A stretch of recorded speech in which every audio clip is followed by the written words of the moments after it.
Everybody out there, welcome to another episode of What CD is Rob listening to now? And this time I'm going to one of my very favorite albums. In fact, if I were to do a top 50 favorite album countdown, this would end up pretty high on the list. This is 10,000 Maniacs and their album from 92, Our Time in Eden. Now, I first got into 10,000 Maniacs thanks to the MTV Unplugged show and my dad playing the hell out of it on CD when it came out. I don't know if he dug much deeper into the band's studio albums, but I definitely did.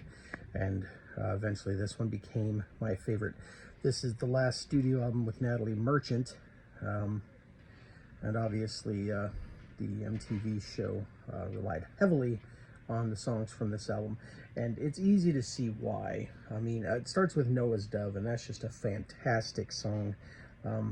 Piano kicks it in. I mean, just a really cool track.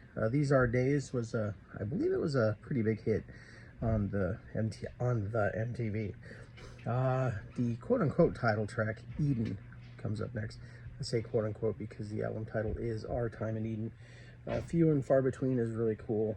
Stockton Gala Days is a rocker. I mean, I love that one. Gold Rush Bride's another great song, even if it is kind of lyrically depressing. Jezebel, one of my very, very favorite songs from 10,000 Maniacs. And I liked the version from MTV Unplugged, but something about this version, the rocking version, I just really enjoy. How You've Grown is a bit of a quieter piece. Candy Everybody Wants is a bit of a rocker, up-tempo one. Tolerance and Circle Dream, also very cool. If You Intend is another great tune.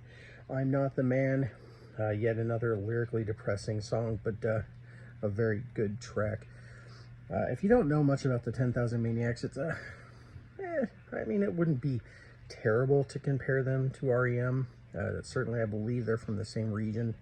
I think. I could be wrong. Anyway, after this, their next studio album, Love Among the Ruins, had Mary Ramsey on lead vocals. And they took a bit of a turn, but here it's just a bit of a turn. Not a huge turn, but a bit of a turn. So I think this is a perfect closing in 10,000 Maniacs, Natalie Merchant chapter. And so I'm going to check this one out now because I listen to this several times a year, easily. And if you haven't heard it, check it out. You might like it. Anyway, until next time, toodles.